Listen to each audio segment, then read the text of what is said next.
Assalamualaikum sahabat-sahabat yang dirahmati Allah. Hari ini saya akan menceritakan tentang anak tukang tambal ban ini ternyata lolos beasiswa ke Amerika. Anak tambal ban, tapi bisa sekolah ke Amerika? Gimana ceritanya? Setiap pagi, dia bangun bukan buat sarapan, tapi buat bantu ayahnya nambal ban di pinggir jalan berdebu, di bawah terik matahari, ditemani bau oli dan suara kendaraan lewat tanpa peduli. Tangan kecilnya hitam legam. Bajunya sering sobek, kakinya penuh luka. Tapi malam tiba, dia buka buku yang lusuh, duduk di bawah tiang listrik, belajar sendirian. Satu-satunya cahaya cuma dari lampu jalan. Semua orang bilang, ngapain sekolah tinggi-tinggi? Lo anak tukang tambal ban. Tapi dia gak peduli. Dia tulis mimpinya tiap hari. Aku akan terbang ke luar negeri. Bertahun-tahun dia bertahan. Gak pernah les. Gak pernah punya HP. Tapi nilai sekolahnya terus jadi yang terbaik. Sampai suatu hari, satu surat dari Kementerian Pendidikan datang. Beasiswa penuh ke Amerika Serikat. Semua biaya ditanggung. Dari tiket, visa, sampai tempat tinggal. Saat dia pamit di bandara, ayahnya gak bisa ngomong sepatah kata pun. Hanya peluk erat dan air mata yang jatuh deras di jaket anaknya yang compang-camping. Dan sekarang, dia kuliah di kampus ternama, pidato di hadapan profesor dunia, dan namanya masuk daftar mahasiswa paling inspiratif se-Asia.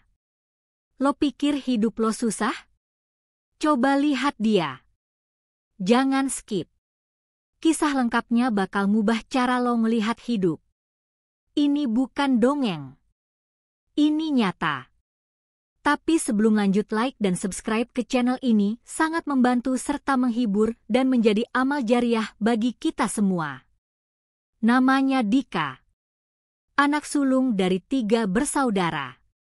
Setiap pagi, saat anak-anak lain bangun untuk sarapan dan bersiap ke sekolah, Dika justru sudah duduk bersila di pinggir jalan raya, membantu ayahnya membuka tambalan ban bekas yang menghitam oleh oli.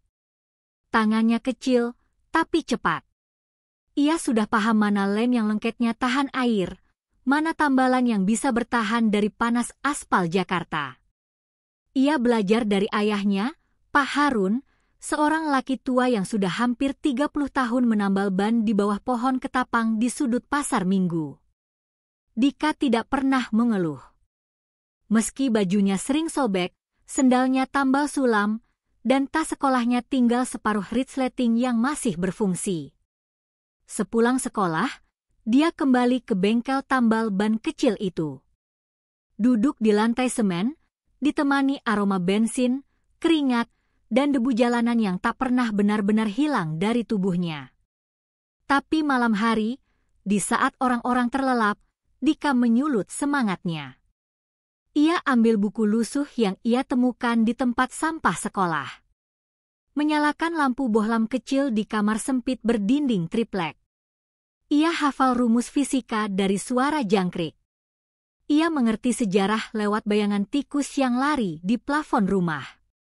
Ibunya, Bu Rasti, diam-diam sering menangis saat melihat Dika menghafal kosakata bahasa Inggris tanpa pernah punya kamus. Tapi Dika hanya berkata, "Bu, Dika mau sekolah tinggi. Dika mau keluar dari sini." Bukan karena malu, tapi karena ingin membuat abah dan ibu gak hidup begini terus. Setiap minggu, Dika pergi ke warnet dekat sekolah. Ia hanya punya Rp2.000. Tapi cukup untuk menyewa komputer selama 10 menit dan membaca satu artikel beasiswa luar negeri yang pernah ia dengar dari guru IPA-nya. Teman-temannya tertawa saat ia bilang mau kuliah di luar negeri. Kita aja ujian nasional nyontek, lo malah mimpi ke luar negeri, Dik. Hidup lo tuh cuma ditambal ban itu. Sadarlah. Tapi Dika hanya diam. Ia menyimpan hinaan itu seperti bara dalam dadanya. Makin menyakitkan, makin besar tekadnya untuk membuktikan. Sampai suatu hari, ia menemukan selebaran kecil di papan pengumuman sekolah. Tertulis, beasiswa penuh ke Amerika Serikat untuk pelajar berprestasi dari keluarga kurang mampu. Syaratnya ketat. Prosesnya panjang. Tapi Dika tidak gentar. Malam itu, ia tak tidur. Ia menulis esai panjang dengan bahasa Inggris seadanya, sambil menerjemahkan kata demi kata dari kamus usang yang ia pinjam dari perpustakaan sekolah. Dan ketika formulir itu dikirim, ia tahu hidupnya tak akan sama lagi. Tapi ia belum tahu, badai besar justru akan datang sebelum impian itu menjadi kenyataan. 2 bulan berlalu sejak Dika mengirimkan formulir beasiswa itu. Waktu terus berjalan, dan ia kembali ke rutinitasnya, membantu ayah di bengkel, sekolah pagi dengan baju yang semakin pudar warnanya, dan belajar malam hari dengan buku bekas yang penuh coretan. Pak Harun tak pernah bertanya apa-apa soal beasiswa itu. Ia hanya menatap anaknya dalam diam, sesekali tersenyum kecil. Dalam hatinya, ia bangga, tapi juga takut. Takut kalau harapan yang tinggi hanya akan membuat Dika jatuh lebih keras dari sebelumnya. Hingga suatu sore, saat langit mendung dan suara petir menggema di kejauhan, seorang tukang pos berhenti di depan bengkel kecil mereka. "Permisi, ini untuk Dika Harun." Dika menatap surat itu lekat-lekat. Kertas beramplop putih dengan logo asing di pojok kiri atas. Tangannya gemetar saat menerimanya. Ia masuk ke dalam rumah. Bu Rasti menghentikan adonan cucur yang sedang ia goreng, lalu bergegas mendekat. Dika duduk di lantai. Ia membuka surat itu pelan, huruf demi huruf terbaca jelas. Tapi pikirannya kabur. Jantungnya berdebar kencang, dan tangannya dingin. Lalu matanya membesar. Ia berdiri. Bibirnya terbuka tanpa suara. "Bu? Dika." Dika lulus seleksi awal. Bu Rasti menutup mulutnya. Air matanya langsung jatuh tanpa bisa ditahan. Dika menangis. Bukan karena sedih, tapi karena ini pertama kalinya dunia mengakui keberadaannya. Bahwa anak tukang tambal ban pun pantas bermimpi. Tapi kabar baik itu ternyata datang bersamaan dengan kabar buruk yang menghantam seperti palu godam. Malam itu, saat mereka sedang duduk di teras rumah yang sempit, Pak Harun pulang dengan wajah pucat dan langkah tertatih. Tubuhnya menggigil. Tangannya gemetar tak terkendali. Bu Rasti panik dan segera membantunya duduk. "Aku tadi pingsan di pinggir jalan," ujar Pak Harun lirih. Dika langsung berdiri. "Kita ke puskesmas, Bah." Tapi Pak Harun menggeleng. "Jangan buang uang. Mending simpan buat biaya Dika." Tubuh Dika bergetar. Ia tak sanggup melihat ayahnya seperti itu. Sosok yang selama ini paling kuat di hidupnya mendadak rapuh. Keesokan harinya, mereka memaksa membawa Pak Harun ke rumah sakit umum. Dan hasilnya membuat dunia Dika hancur seketika. Ayahnya divonis gagal ginjal kronis. Butuh perawatan rutin. Cuci darah seminggu 2 kali. Biaya yang bahkan untuk mimpi pun mereka tak mampu membayarnya. Dan di tengah kabar gembira tentang beasiswa itu, Dika dihadapkan pada pilihan yang mengiris hati. Tetap pergi, atau merelakan segalanya demi menyelamatkan ayahnya. Hari-hari setelahnya menjadi neraka dalam diam bagi Dika. Di satu sisi, ia memegang tiket awal menuju impian yang selama ini hanya jadi hayalan di malam gelap. Tapi di sisi lain, tubuh ayahnya semakin lemah. Nafasnya pendek. Suaranya sering tersendat, dan wajahnya semakin pucat seperti tak dialiri darah. Mereka memang bisa membawa Pak Harun ke rumah sakit umum, tapi alat yang terbatas dan antriannya mengular membuat perawatan berjalan lambat. Dika tahu, kalau ingin menyelamatkan ayahnya, mereka harus ke rumah sakit swasta. Tapi biayanya puluhan juta. Dan beasiswa itu, walau menanggung biaya hidup dan kuliah, tidak memberikan uang saku sebelum berangkat. Bahkan untuk keberangkatan ke Jakarta guna mengikuti seleksi akhir, Dika harus bayar sendiri. Biayanya setara dengan 1 bulan penghasilan bengkel kecil mereka. Dika berjalan bolak-balik di gang sempit belakang rumah. Langit mendung, tanah becek, dan pikirannya kacau.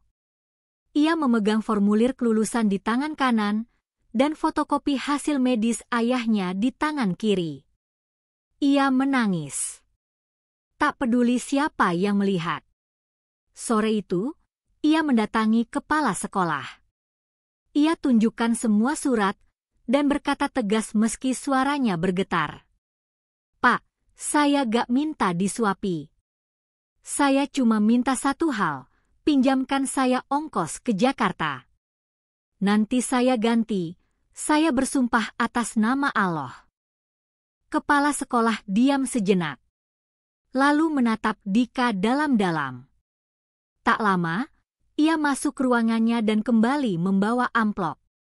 Ini bukan pinjaman. Ini kepercayaan. Tapi ingat, Dika, kalau kamu sudah di atas nanti, jangan pernah lupakan dari mana kamu berasal. Dika mencium tangan gurunya, menahan tangis di leher. Beberapa hari kemudian, ia berangkat sendiri ke Jakarta. Naik bus ekonomi, tanpa koper, tanpa pendamping. Hanya satu ransel kecil dan keyakinan besar di dada. Tes berlangsung di gedung besar yang belum pernah ia injak sebelumnya. Anak-anak dari seluruh Indonesia berkumpul. Rata-rata berbahasa Inggris lancar, percaya diri, baju rapi, dan ditemani orang tua yang sibuk foto-foto.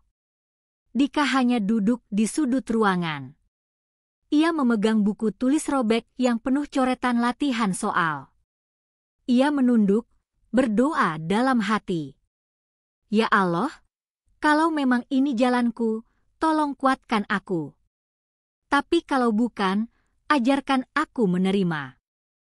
Saat gilirannya masuk ke ruang wawancara, 3 orang bule dan 2 profesor dari dalam negeri menatapnya. Salah satu dari mereka membuka percakapan dengan bahasa Inggris. Dan di luar dugaan semua orang, Dika menjawab dengan lancar. Tanpa keraguan. Tatapannya tegas. Ucapannya sederhana, tapi jujur. Ia tak menutupi latar belakangnya, tak menyombongkan nilai akademik.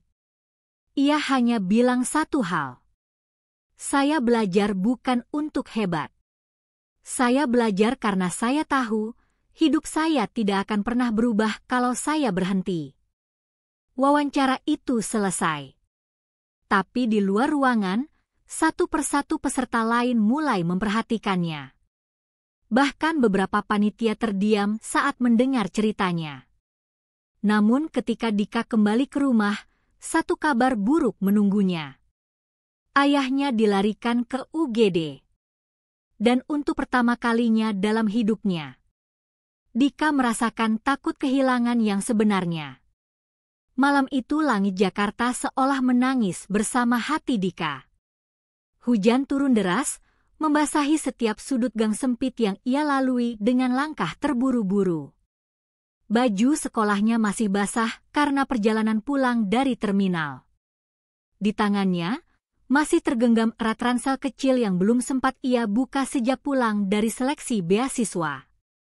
Saat tiba di rumah sakit, tubuhnya langsung menggigil bukan karena cuaca, tapi karena melihat ibunya terduduk di lantai lorong dengan mata sembab. "Bahmu?" Suara Bu Rasti tercekat.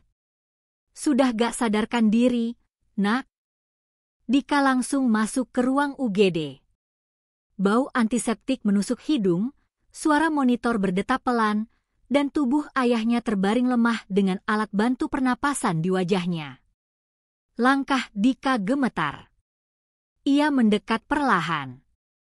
Menggenggam tangan Pak Harun yang terasa dingin, nyaris tak ada tenaga di dalamnya. "Bah, Dika pulang, Bah. Maaf telat," bisiknya sambil menahan tangis.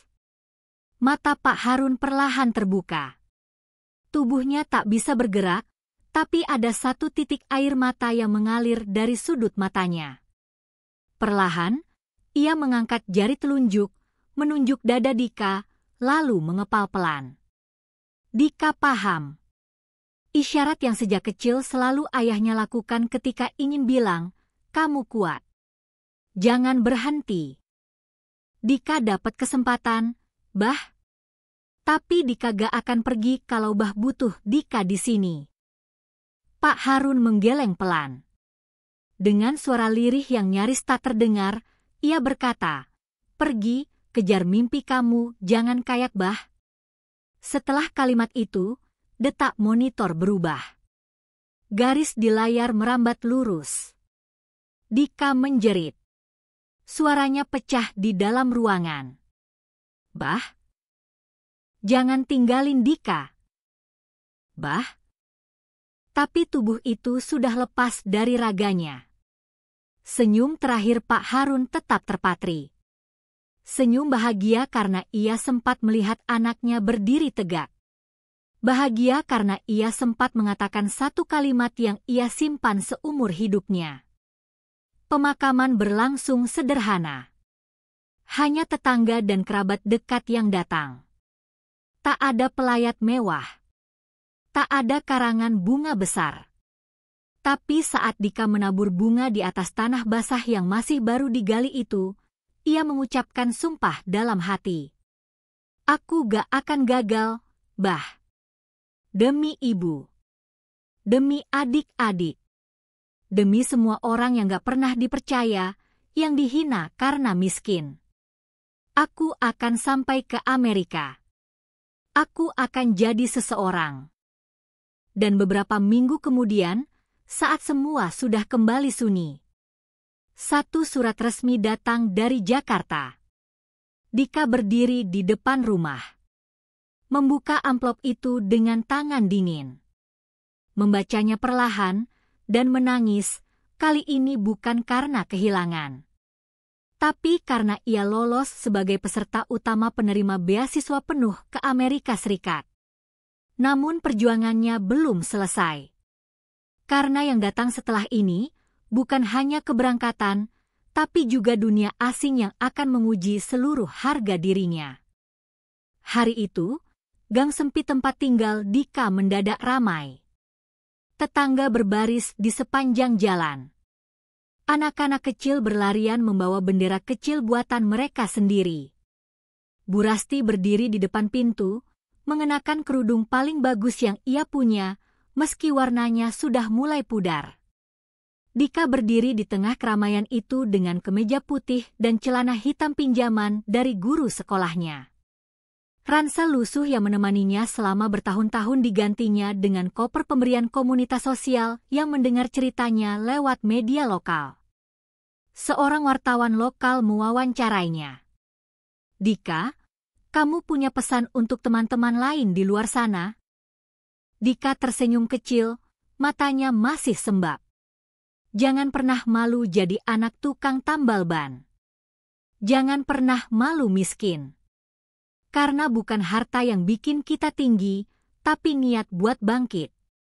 Tepuk tangan pecah dari para tetangga. Bu Rasti menunduk, menangis terisak sambil memeluk Dika erat. "Jaga dirimu ya, Nak. Kamu anak paling kuat yang pernah ibu punya."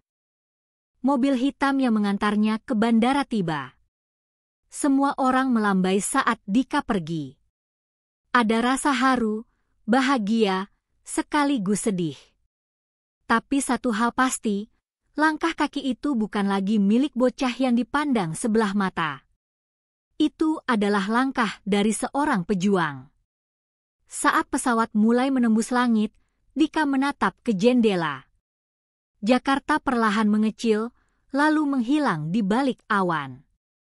Tangannya menggenggam tiket penerbangan seperti menggenggam masa depan yang baru saja terbuka. Setibanya di Amerika, dunia yang ia lihat benar-benar asing. Bahasa, budaya, hingga makanan. Semuanya seperti berada di planet lain. Tapi Dika tidak gentar. Ia belajar lebih keras dari siapapun. Ia bangun lebih pagi, tidur lebih larut, dan selalu membawa kamus kecil kemanapun ia pergi. Banyak mahasiswa lain meremahkannya. Beberapa menertawakan logatnya, membandingkan penampilannya yang sederhana dengan mereka yang berpakaian mewah. Tapi Dika tak pernah membalas. Ia hanya terus berjalan. Sampai suatu ketika, salah satu profesor senior meminta presentasi tentang latar belakang hidup masing-masing siswa. Dika maju ke depan kelas, menyalakan selide, dan mulai berbicara. Ia tunjukkan foto bengkel tambal ban. Foto dirinya kecil yang duduk di bawah lampu jalan. Foto ayahnya yang tersenyum dengan wajah penuh peluh. Dan saat ia selesai, seluruh kelas terdiam. Termasuk sang profesor. "Your story," kata profesor itu pelan, "is not only inspiring, it is revolutionary." Hari itu, Dika bukan lagi mahasiswa asing. Ia diundang ke berbagai acara kampus, diundang menjadi pembicara di komunitas sosial internasional. Ceritanya tersebar ke media. Banyak yang datang dan bertanya, bagaimana bisa? Tapi hanya satu kalimat yang selalu ia ucapkan. "Karena Allah, dan karena aku gak pernah berhenti percaya meski seluruh dunia bilang mustahil." Namun jauh di balik cahaya panggung itu, ada rasa kosong yang diam-diam tumbuh di hatinya. Rasa yang hanya bisa dijawab oleh satu hal. Sesuatu yang selama ini belum pernah ia lakukan. Pulang. 3 tahun berlalu sejak Dika meninggalkan tanah airnya. Amerika telah memberinya segalanya, pendidikan terbaik, pengakuan internasional, dan kesempatan berbicara di panggung-panggung yang dulunya bahkan tak pernah ia bayangkan. Tapi setiap kali ia berdiri di tengah sorotan lampu, ada satu bagian dalam dirinya yang terasa hampa. Setiap kali ia menatap ke atas, ia selalu membayangkan langit Jakarta. Setiap kali ia meraih penghargaan, ia melihat bayangan ayahnya berdiri di sudut, tersenyum dalam diam. Dan malam itu, saat ia menatap layar laptop dan membaca pesan dari adiknya yang kini sudah remaja, air matanya jatuh. "Dik, ibu sering duduk di depan rumah sambil lihat jalanan. Dia bilang, dia nunggu kamu pulang." Dika menutup laptop. Mengambil dompet kecil yang selalu ia bawa. Di dalamnya, ada satu foto lama, ayahnya, ibunya, dan dirinya yang masih kecil, duduk di depan bengkel tambal ban yang kini sudah tak lagi berdiri. Ia berdiri, menghela napas dalam. Hari itu juga, ia membeli tiket pesawat pulang ke Indonesia. Sesampainya di Jakarta, matanya langsung memerah. Udara panas, bau khas jalanan kota, dan bising kendaraan, semuanya membawanya kembali ke masa kecil yang penuh luka tapi juga cinta. Ia tidak langsung pulang ke rumah. Pertama-tama, ia pergi ke tempat yang paling ingin ia kunjungi. Sebidang tanah kecil di sisi jalan, dengan batu nisan sederhana bertuliskan nama Harun bin Muchtar. Dika jongkok di depan makam ayahnya. Meletakkan bunga, lalu menyentuh tanah yang masih basah oleh gerimis. "Bah, Dika pulang." Ia menahan tangis yang pecah tanpa aba-aba. Tangannya mencengkeram tanah, tubuhnya gemetar.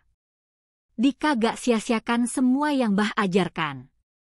Dika udah sampai ke tempat yang dulu cuma bisa Dika tulis di belakang buku. Tapi semua itu gak ada artinya kalau Dika gak bisa cerita ke Bah langsung. Beberapa saat kemudian, ia kembali berdiri. Kakinya melangkah ke gang lama tempat ia dibesarkan. Tetangga-tetangga terkejut, lalu bersorak memanggil nama Dika yang kini mereka kenal dari berita dan media sosial. Bu Rasti keluar dari dalam rumah. Rambutnya sudah dipenuhi uban. Tapi saat matanya melihat sosok di depan pagar, ia menjerit pelan. Dika! Dika menjatuhkan koper, berlari dan memeluk ibunya erat. Ibu! Dika pulang. Pelukan itu berlangsung lama, seolah menebus seluruh waktu yang hilang. Ibu dan anak itu menangis tanpa kata. Tetangga berdiri dalam diam, beberapa ikut menyeka air mata. Malam itu, Dika duduk di ruang tamu sempit yang masih sama seperti dulu. Ia membuka koper, mengeluarkan satu bingkisan kecil. Ibu, ini untuk Bah. Ia keluarkan sebuah plakat kristal, bertuliskan Dedi Harun. Sosok di balik impian besar. Diberikan untuk mengenang ayah dari penerima penghargaan pendidikan internasional. Bu Rasti memeluk plakat itu sambil menggigil. Ia mengecupnya, lalu menatap Dika dengan mata berkaca-kaca. Dan untuk pertama kalinya, rumah itu terasa penuh lagi. Tapi kisah Dika belum selesai. Karena keesokan harinya, ia mendapat satu undangan istimewa. Sebuah kesempatan yang akan membawa namanya bukan hanya dikenal di 2 negara, tapi di seluruh dunia.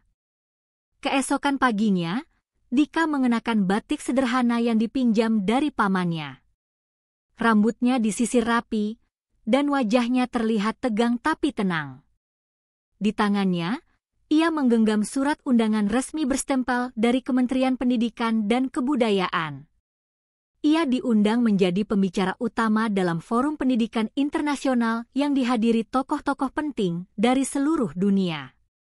Tempatnya bukan di aula biasa, tapi di Gedung Merdeka, tempat bersejarah yang dulu menjadi saksi konferensi Asia Afrika.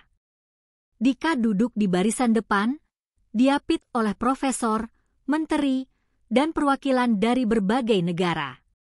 Di layar raksasa terpampang fotonya, Dika Harun, mahasiswa berprestasi dunia dari keluarga tukang tambal ban. Saat namanya dipanggil, ia melangkah ke atas panggung dengan suara gemuruh tepuk tangan. Langkah yang dulu hanya menyusuri jalan becek dan berlumpur, kini melangkah di atas karpet merah penuh cahaya. Ia berdiri di belakang podium, menatap ratusan pasang mata yang menunggunya bicara. Ia membuka dengan satu kalimat yang langsung membuat ruangan sunyi. Ayah saya bukan sarjana. Bahkan SMP pun tidak tamat. Tapi beliau yang pertama kali mengajarkan saya arti ilmu. Dika tak membaca teks. Ia bicara dari hati. Tentang bagaimana ia dibesarkan di bengkel tambal ban. Tentang belajar di bawah lampu jalan. Tentang ayahnya yang meninggal hanya beberapa hari sebelum surat beasiswa datang.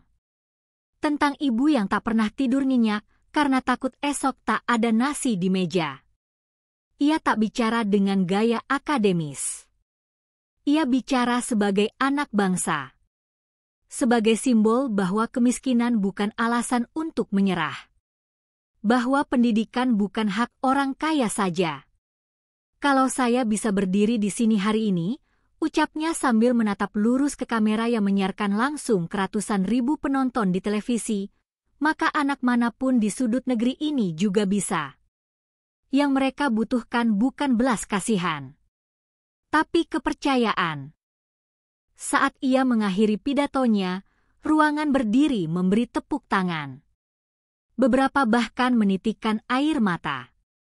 Di rumahnya, Bu Rasti memeluk layar televisi sambil menangis, ditemani para tetangga yang memenuhi ruang tamu mereka yang sempit.